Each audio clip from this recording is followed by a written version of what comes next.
जय श्री कृष्णा। राधे राधे। भगतजनों, आप सभी का हमारे YouTube चैनल राधे कृष्णा में हार्दिक स्वागत है। आज मैं आप सबके समक्ष सोमवार व्रत की कथा प्रस्तुत कर रही हूँ।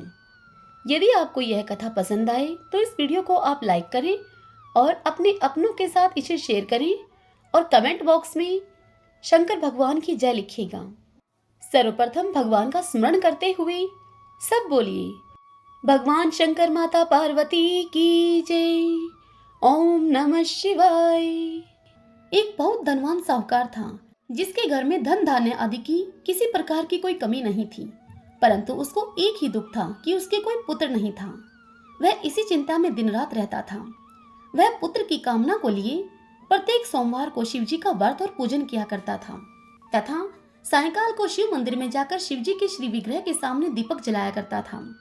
उसके इस भक्ति भाव को देखकर एक समय श्री पार्वती जी ने भगवान शिवजी से कहा कि महाराज, यह साहूकार आपका अनन्य भगत है और सदैव आपका व्रत और पूजन बड़ी श्रद्धा भाव से करता है। इसकी मनोकामनाओं को आप पूर्ण कीजिए। तब शिवजी भगवान ने पार्वती से कहा कि हे पार्वती, यह संसार कर्म क्षेत्र है। जैसे किसान खेत में जैसा बीज बोता है वैसा ही तो फल काटता है, उसी प्रकार इस संसार में जो जैसा कर्म करते हैं वैसा ही फल भोगते हैं। पार्वती जी ने अत्यंत आग्रह से कहा कि महाराज, जब आपका यह अनन्य भगत है और यदि इसको किसी प्रकार का दुख है तो आपको उसे अवश्य दूर करना चाहिए, क्योंकि आप सदैव अपने भक्तों पर दयालु होते हैं और उनके दुखों को आप दूर करते हैं। यदि आप ऐसा नहीं करेंगे तो मनुष्य आपकी सेवा तथा व्रत कैसे करेंगे और क्यों करेंगे। देवी पार्वती का यह आग्रह देखकर भगवान शिव उनसे कहने लगे कि हे पार्वती, इस साहूकार के कोई पुत्र नहीं है, इसी चिंता में यह अत्यधिक दुखी रहता है। इसके भाग्य में पुत्र न होने पर भी मैं इसको एक पुत्र की प्राप्ति का वर देता हूँ, परंतु यह पुत्र केवल 12 वर्ष तक जीवित रहेगा। इसके पश्चात वह मृत्यु को प्राप्त हो जाएगा। इससे अधिक मैं इसके लिए और कुछ नहीं कर सकता। भगवान शंकर और माता पार्वती का यह संवाद वह साहूकार भी सुन रहा था। इससे उसको न कुछ प्रसन्नता हुई और न ही कुछ दुख हुआ। वह पहले जैसा ही शिवजी भगवान की व्रत और पूजन करता रहा। कुछ काल बीत जाने पर साहूकार की स्त्री गर्भवती हुई और 10वें महीने उसके गर्भ से एक अति सुंदर पुत्र की प्राप्ति हुई। साहूकार के घर में बहुत खुशी मनाई गई, परंतु साहूकार ने उसको केवल 12 वर्ष की आयु का जानकर कोई अधिक प्रसन्नता प्रकट नहीं की और न ही किसी को भेद ही यह बताया। समय आने पर जब वह बालक 11 वर्ष का हो गया तो उस बालक की माता ने उसके पिता से उसके विवाह आदि के लिए कहा। तब वह साहूकार कहने लगा कि अभी मैं इसका विवाह नहीं करूंगा, अपने पुत्र को काशी जी पढ़ने के लिए भेजूंगा। और फिर साहूकार ने अपने साले को बुलाकर उसको बहुत सा धन देकर उससे कहा कि तुम इस बालक को काशी जी पढ़ने के लिए लेकर जाओ। रास्ते में जिस स्थान पर भी तुम रुको वहां यज्ञ कराते और ब्राह्मणों को भोजन कराते जाना।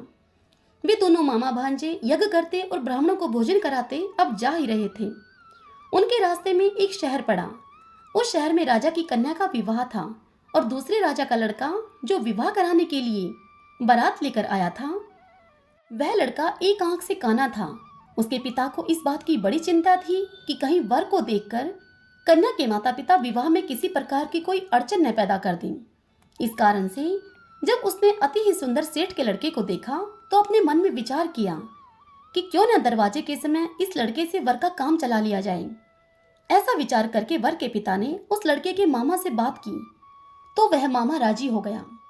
फिर उस लड़के को वर के कपड़े पहनाए और घोड़े पर चढ़ाकर कन्या के दरवाजे पर लेकर गए और सब कार्य प्रसन्नता पूर्वक से निमट गया। फिर वर के पिता ने सोचा कि यदि विवाह का कार्य भी इसी लड़के से करवा लिया जाए तो क्या बुराई है। ऐसा विचार करके लड़के और उसके मामा से उन्होंने कहा कि यदि आप फेरों का और कन्यादान का भी काम करा दें तो आपकी बड़ी कृपा होगी। इस कार्य के बदले में हम आपको बहुत अधिक धन देंगे। तब उन्होंने मामा भांजे ने इस बात को स्वीकार कर लिया और विवाह कार्य भी अच्छी तरह से संपन्न हो गया। अब सारा काम निमट जाने के बाद वह लड़का जाने लगा तो उसने अपनी पत्नी अर्थात उस शहर की राजकुमारी के चुंदड़ी के पल्ले पर यह लिख दिया कि तेरा विवाह तो मेरे साथ हुआ है, परंतु जिस राजकुमार के साथ तुमको भेजेंगे वह एक आंख से काना है और मैं काशी जी पढ़ने के लिए जा रहा हूँ। लड़के के जाने के पश्चात उस राजकुमारी ने जब अपनी चुंदड़ी पर यह लिखा हुआ पाया तो उसने राजकुमार के साथ जाने से मना कर दिया और कहा कि यह मेरा पति नहीं है। मेरा विवाह इसके साथ नहीं हुआ है। वह तो काशी जी पढ़ने के लिए गए हैं। राजकुमारी के माता पिता ने अपनी कन्या को विदा नहीं किया और बारात खाली हाथ वापस चली गई। उधर सेठ का लड़का और उसका मामा काशी जी पहुंच गए। वहां जाकर उन्होंने यज्ञ करना और लड़के ने पढ़ना शुरू कर दिया। जब लड़के की आयु 12 साल की हो गई, उस दिन उन्होंने यज्ञ रच रखा था। तभी एकाएक लड़के ने अपने मामा से कहा कि मामा जी, आज मेरी तबीयत कुछ ठीक नहीं है। तब उसके मामा ने कहा कि तुम अंदर जाकर सो जाओ। लड़का अंदर जाकर सो गया और थोड़ी देर में ही उसके प्राण पखेरु उड़ गए। जब उसके मामा ने अंदर आकर देखा, तब उन्होंने देखा कि वह लड़का तो मुर्दा पड़ा है। यह देखकर उस लड़के के मामा को बड़ा ही दुख हुआ और उसने सोचा कि अगर मैं रोना पीटना अभी से मचा दूंगा तो यज्ञ का कार्य अधूरा ही रह जाएगा। अतः उसने जल्दी जल्दी से यज्ञ का कार्य समाप्त करके ब्राह्मणों के जाने के पश्चात रोना पीटना आरंभ कर दिया। संयोगवश भगवान शिव और माता पार्वती भी वहीं से जा रहे थे। जोर जोर से रोने की आवाज को सुनकर माता पार्वती भगवान शिव से कहने लगी कि महाराज, कोई दुखिया रो रहा है, इसके कष्ट आप दूर कीजिए। तत्पश्चात भगवान शिव और माता पार्वती वहां पर आए और उन्होंने देखा कि वहां तो एक लड़का मुर्दा पड़ा था। तब पार्वती जी कहने लगी कि महाराज, यह तो उसी सेठ का लड़का है जो आपके वरदान से पैदा हुआ था। तब शिव जी कहने लगे कि हे पार्वती, इसकी आयु इतनी ही थी, सो ये भोग चुका। तब पार्वती जी कहने लगी कि महाराज, इस बालक को और आयु दो, नहीं तो इसके माता पिता तड़प तड़प कर मर जाएंगे। पार्वती जी के बार बार आग्रह करने पर भगवान शिव ने उसको जीवन दान दे दिया और शिव जी महाराज की कृपा से वह लड़का पुनः जीवित हो गया। शिव पार्वती जी कैलाश पर्वत पर चले गए। तब वह लड़का और मामा उसी प्रकार यज्ञ करते ब्राह्मणों को भोजन कराकर अपने घर की ओर चल पड़े। रास्ते में उसी शहर में आए जहां पर उस लड़के का विवाह हुआ था।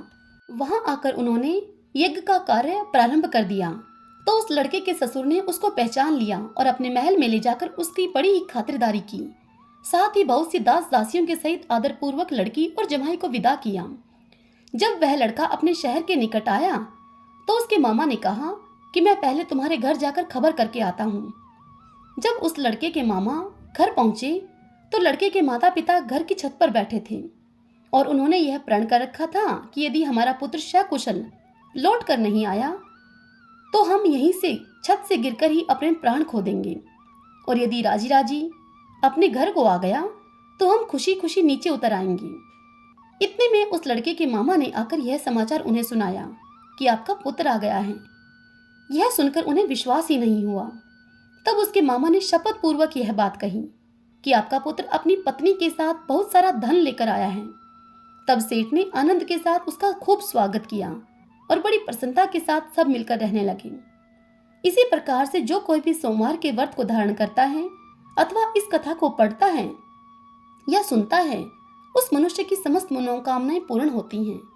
सब बोलिए शिव शंकर भगवान की जय। ओम नमः शिवाय।